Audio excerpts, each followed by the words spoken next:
Good evening, everybody. Today we're talking about disinformation. So, to begin, just to give us a quick idea of what disinformation is. Disinformation is misleading information that's intentionally misleading. Examples of that are things that promote harm, promote violence, create division, and the purpose of it is to intentionally do that. Compared to misinformation, where it's false information but it's not intentional. Disinformation is also generally understood to involve coordination to be intentionally false or harmful. So, to begin, you guys, I'll show you a quick example of what that might look like. I'm going to do a quick game. It's called Two Truths and a Lie. I'm sure you all have played it before. Where I'm going to show you guys two articles, and then one article is fake. Or I'm going to show you guys three articles, and one of them is fake. You guys tell me which one is fake and which one is correct. So, this is the first article. Taylor Swift asked Travis Kelce how he did in the World Series. The second article, Trump announces CIA off in Venezuela will go up for that hits next week. And the last one, Joe Burrow, an NFL football player, frustrated hospital won't take Bengals insurance. Out of those two articles, guys, what do you guys think is fake? I think the first one. The first one. And you will be correct. Travis Kelce plays football, not baseball, and he wouldn't play in the World Series, he would play in the Super Bowl.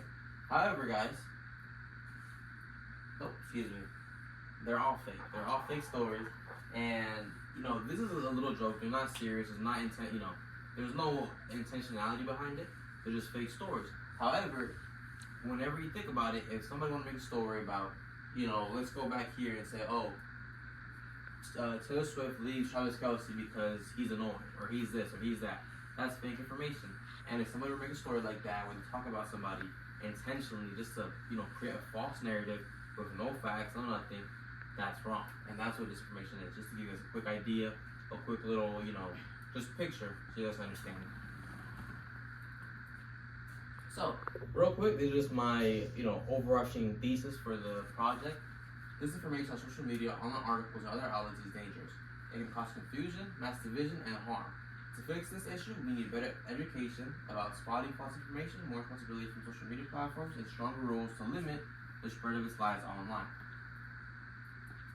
So, before we begin, you guys, I imagine you guys are all wondering, why does this happen? Why do people create disinformation, excuse me.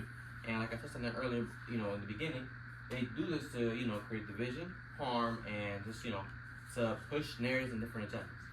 This little slideshow here just says people spread disinformation for several reasons. Some do it to gain power, influence, shaping public opinions, elections, and social attitudes. There are many examples across the web, and even in history, where they do fake stories and this attacks of disinformation to just gain power or push a narrative, shape opinions, things like that. And other motivations are by profit, intention. A lot of people they like shock value, shock culture, things like that. Certain individuals and groups spread misleading information to promote personal beliefs or ideological agendas, strengthening their identity and persuading others to adopt their viewpoints. So, let's give you guys another idea of why they do it.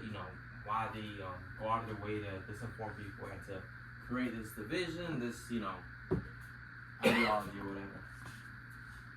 So, real quick, disinformation also can damage society, and it can do that in three ways.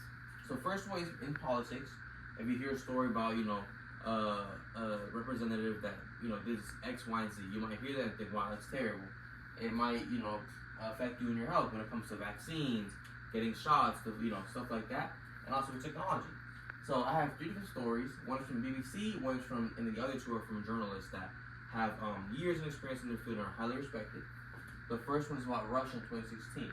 If you guys didn't hear about that, in 2016 there were reports that Russia was actually spreading fake rumors and tweets, things like that on social media platforms like Twitter, Facebook, Tumblr, even on YouTube, where they would make fake stories about Hillary Clinton, and these stories would go everywhere and people would believe them. And that was the 2016 Russian campaign. And 2020 with the pandemic, and even before that, there was many stories about anti-vax, where vaccines were causing kids to have autism, cause infertility, and things like that, where they had no basis at all, and there was just rumors to stop people from getting vaccines. These stories were just to further push people's ideologies, and they had no backing. Again, disinformation is just false narratives to push and create, push narratives and create division.